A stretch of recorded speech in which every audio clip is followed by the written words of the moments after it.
Nazdar kamarádi a fanoušci techniky. Vítám vás u nového videa. Dostal jsem se na předváděčku JCB nedaleko anglického Manchesteru. Děkuju za pozvání. Uvidíte tady plno zajímavých strojů. Za mě je zrovna ten největší. Tak pojďme na to. Tím strojem je pásová 370 X, nějaký 37-38 tunový bagr. Na to, jak je ten stroj obrovský, tak čumím, jakou má rychlost. Na tu otoč to prostě valí.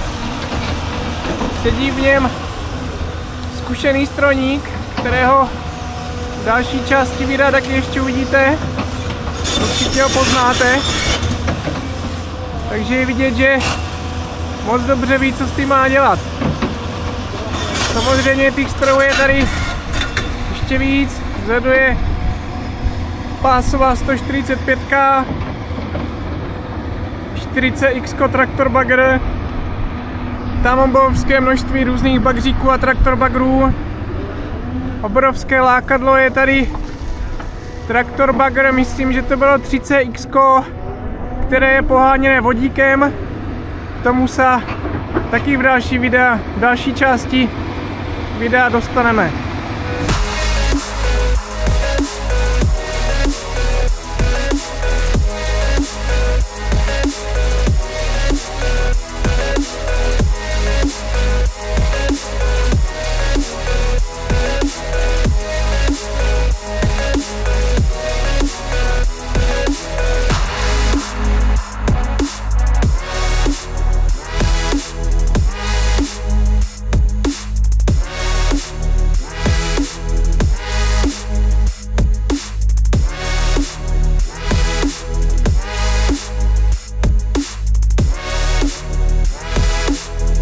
Anglické počasí je hodně proměnlivé, chvilku svítí slunko, chvilku je zatálé, fučí větr.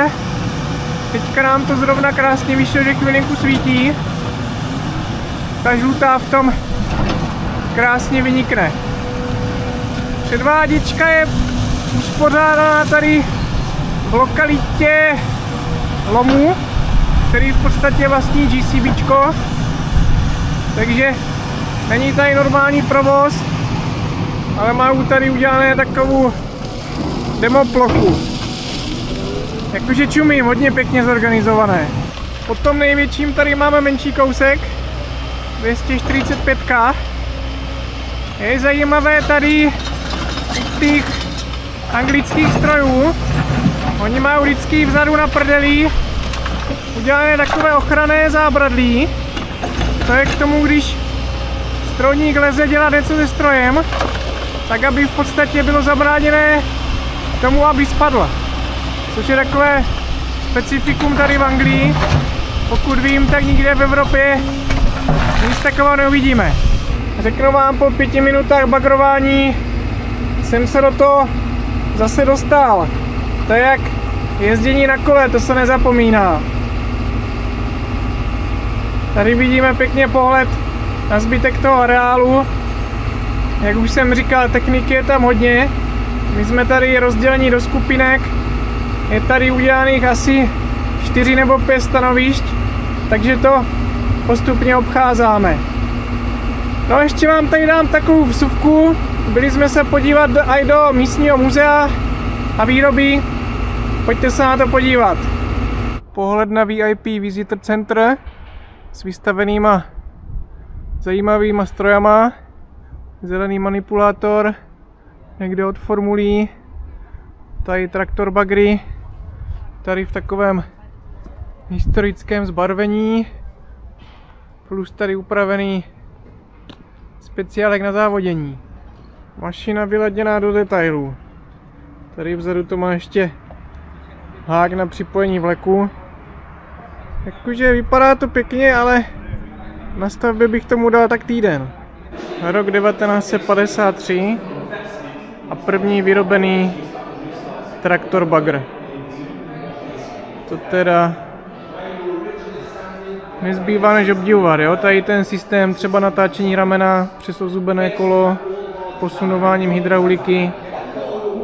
Prostě, že to někdo dokázal tak vymyslet a pak vyrobit. Tady kousek z roku 1961. Je vidět, že ten vývoj šel pořád dopředu. Sledujte, jak VCBčku věří a hydraulice. Jo, tady člověk stojí pod strojem.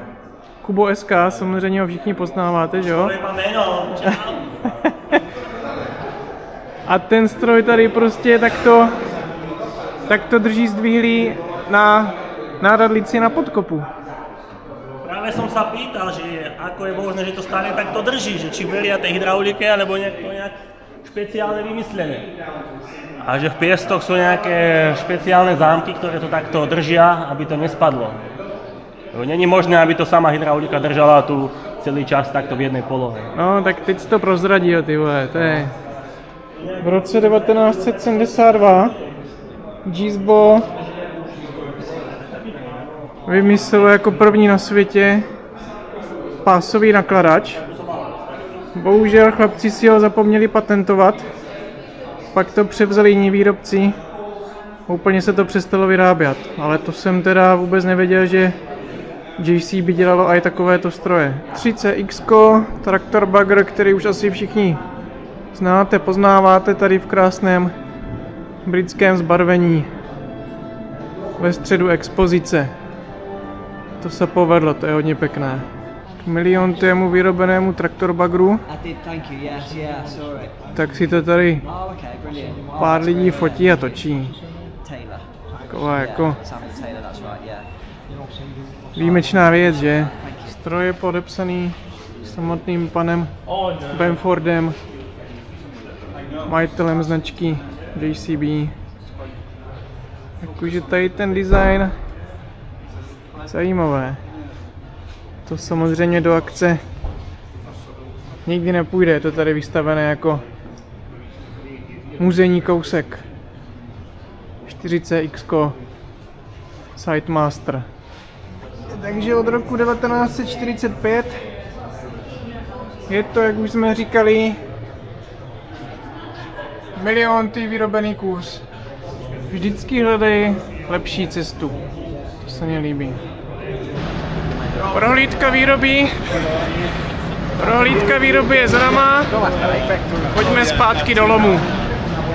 Musím si taky vyzkoušet tohoto drobka. Tak, já sedím v 370, kolega mě tady všechno vysvětlil. Máme tady 360 stupňovou kameru, což je perfektní věc. Dá se to přepnout na dvě kamery, což je vzadu závaží, pravá strana, zase to přepnu. Pak tady mám menu. Dám si, kde to máme, operátor settings, nastavení operátora, control profile a na každém tlačítku, co mám tady, tlačítka, tady tu blbůstku, kolíbku, tak si vlastně můžu nastavit přesně to, co tam chci, což teda perfektní věc. Dám domeček, načte se mě zase kamera. Kytyho, to vám řeknu, to je prostě fakt mašina bomba. Oproti té 245 je to samozřejmě pomalejší, protože čím větší bagr, tím pomalejší stroj. Ale zase jako, když nabírám tu lžicu, tak je cítit, že ta mašina prostě to má neskutečnou silu. Myslím, že to má lžicu nějaká dvojkubíkovka, takže sklopka by byla naložená za chvilku. Musím vám znova ještě ukázat tu 360 stupňovou kameru, to je bomba. Jo, teďka krásně vidím všechno kolem strojů, co se děje. Bagru jsem se přesunul do traktor bagru. Prezentuje se tady 2D nivelace, kdy tady mám postavený rotační laser odlejky. Teďka vidím, že mě tam bliká kontrolka šipka dolů. Takže joystickem dávám radlicu dolů, přibližuje se to, bliká to rychleji, tak, teď už jsem to přetáhl, teď asi vidíte, že tam bliká zelená kontrolka, takže jsou na té nastavené výšce, zařadím si jedničku a v podstatě jedu a ručně už šteluju tu výšku, takže teďka mi to dělá tu nastavenou rovinu. Což samozřejmě u traktor bagrů vidím to poprvé. Teď už support, takže přizdvihnu, dostávám se na zelenou úroveň a mám udělanou krásnou rovinu v požadovaném spádu, tak jak si nastavím na laseru. Tady to 2D řešení a fakt zaujalo, takže na to mrkneme ještě zvenku. Tady, jak jsem říkal, klasický rotačák od Leiky. No a tady vidíme přijímač, který je nastavený vlastně dolů na břid. Takže v momentě, kdy já si nastavím ten požadovaný spád, tak vidím teďka, jak to vlastně dělá tu rovinu přesně tak, jak já potřebuju. A tím, že to má vlastně jeden břid na výšku, plus tady to ještě dorovnává tím otevřeným žralokem, tak ten povrch je v podstatě, nechci říct jak po dozeru, ale když to vidím, tak to vypadá jakože hodně dobře. Jo, mám to více jak potřebuju, což ne každý strojník traktor bagru zvládne udělat. Jako každý udělá rovinu, ale málo kdo to dokáže držet v tom spádu. Spád si tam samozřejmě můžu nastavit, jaký chci. Další zajímavá věcička je tady ten Hydradik, což je takový univerzální stroječek. Vzadu to má připojování na vlek, vepředu radličku, má to zkrácenou záď, nebo spíš v podstatě žádnou. A na tomto stroji je osazený jako na jediném tilt rotátor. Mrkem na to, není to žádný steel wrist, ani rototilt, ani nic jiného, ale přímo výroba JCB. A na otázku, proč to není na jiném stroji, jakože třeba na traktor bagru nebo na bagru, tak bylo řečené, že Hydradik je všechno výrobek JCBčka. Je to takový prémiový stroj, nebo jak bych tomu řekl. Takže na to se dává tady ta šikovná hlava. V Brně to vidívám u brněnských vodovodů a kanalizací. Tím mám myslím 2 nebo možná dokonce 3 kusy. A je to hodně univerzální stroj tady do města a podobně. Kdy chlapi tady mají, teď si nejsou jistý, jestli vepředu nebo vzadu ještě držák. Normálně si tam vozí kladivo. Rychlost 40 km za hodinu. Takže prostě univerzální stroj na rychlé přesuny po městě a podobně. Jako fakt toto super mašinka. Přifařila se tady i Scania. A letošní novinka, co se tady taky prezentuje na traktor bagroch, je dual drive. Což znamená, že strojník v podstatě sedí natočený na podkop, ale je schopný ovládat pojezd toho stroju. Takže nemusí se třeba kope rýhu, tak se nemusí furt otáčat, aby si popojel třeba o 2 metry dopředu. Ale normálně z místa teďka, jo, vidíte, je otočený dozadu na sedačce a normálně jede a zatáčá. To je jako bomba. Ovládané je to přes joysticky. Takže ušetří to hodně práce, takového přesunování, otáčání. Řídí to takto normálně z kabiny. Z té pozice, kdy je otočený dozadu. Samozřejmě je to o zvyku, ale dá se na to zvyknout a určitě to má nějakou výhodu a využití, jako to je pecka. Teď si vemte, že by se musel furt otáčat a podobně. Je vidět, že ten displej zaujal víc lidí. Tady Kuba taky to valí na svou kameru. No, prostě takové ty šikovné novinky a pomocníčci to vždycky pomůže.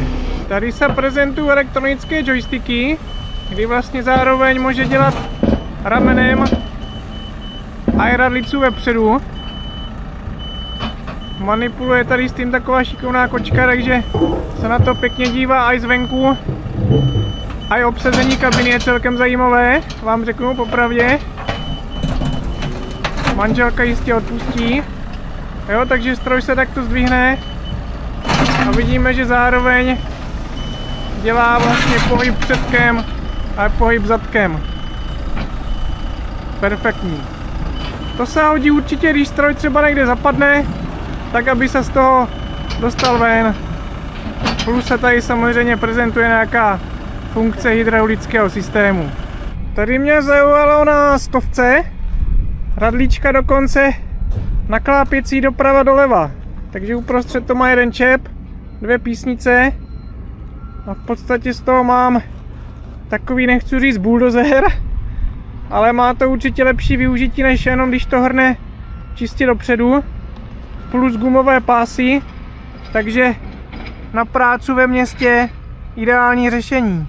Manipulátor je mašina, která se na našich stavbách objevuje, mám pocit, víc a víc.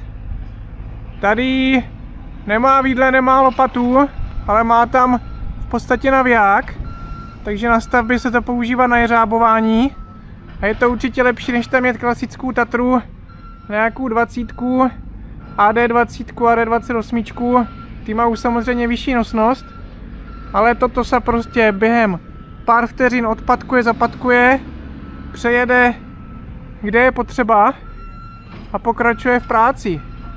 Takže tady ty stroje mají jistě taky využití.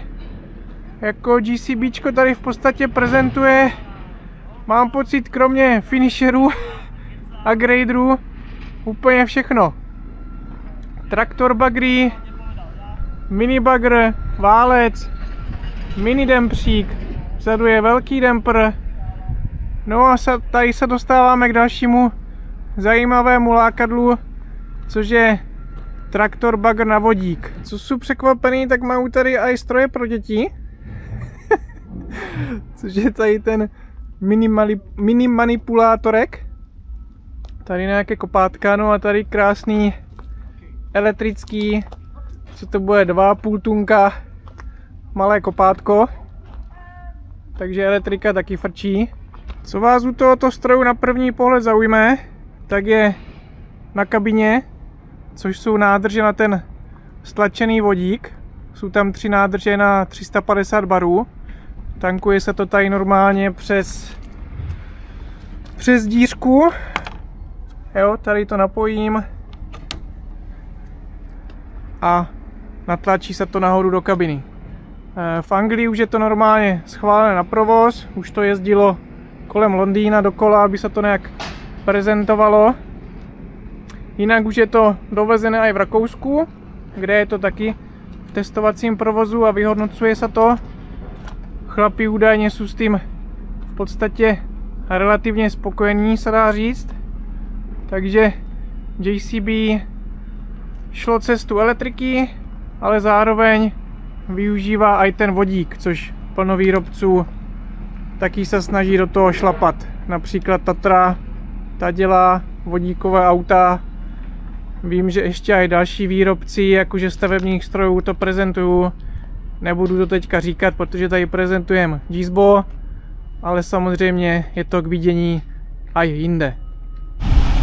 ECBčko tady samozřejmě mělo i svoje strojníky, kteří nám to tady prezentovali a ukazovali, co ty stroje umí. Tady je zrovna jeden z nich. Tady jsme mohli vidět, jak traktor bagru vlastně schodil žicu při sušenství, osazoval tady v podstatě věci na stavbu, jakože v úvozovkách jeřáboval. Teďka tam chlápek zrovna taky vyskočil, takže má tady přivázanou kanalizační šachtu. Uvidíme, co s tím bude dělat. Vysouvá teleskop, napíná řetězí. Bude to tady jakože asi osazovat na ten barák. Mezi tím to tady kolega upravuje nebo kolega. Toto vlastně není můj kolega. Ten tady řádí jenom v tom prezentačním lomu. Ten to tam upravuje na další předvádění. Jo, a tady je to, co jsem vlastně říkal, kdy on tady jakože stojí u baráku. Tady skládali podlahu. A teď tady ještě manipuluje s nějakýma dalšíma břemenama. Takže jako na prezentaci se mě to tady fakt líbilo. Člověk viděl zase nějaké nové věci. Něco jsem znal, něco jsem viděl poprvé. Hlavně teda ten dual drive, to je jako hodně velký pomocník. Plus ta 2D nivelace na tom traktor bagru. To jako musím říct, to je taky dobrý pomocník. Takže ty stroje v podstatě jsou a už se řeší jenom nějaké vylepšení a další vychytávky. Tady ten kompaktní pásák, to je taky super stroj. Ten dual drive se tady prezentuje hodně. To je tady v podstatě na skoro všech traktor bagroch. Tady mě ještě zarazilo, překvapilo, jo, nějaké silniční gumy za prvé. A tady to má takové extra napojení, vývod na hydrauliku. Můžu si na to napojit třeba zbíječku nebo flexu na řezání asfaltu a podobně. Takže je to samozřejmě je to za příplatek, ale je to prostě další vychytávka, jako plno dalších, které jsme tady mohli vidět. Jakože techniky tady bylo strašně moc. Já jsem si akci opravdu užil. Jak už jsem říkal na začátku videa, děkuju za pozvání. Firma Terra, dealer JCBčka, jmenovitě Andras Nagy. Takže děkuju všem, moc jsem si to užil. Snad se to ještě chytne někdo další. Uvidíme podobné akce i u jiných výrobců.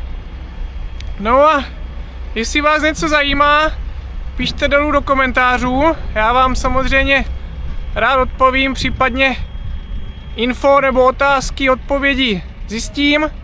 Jestli se vám video líbilo, dajte klasický like, sdílejte, ať se to dostane i mezi další stavitele.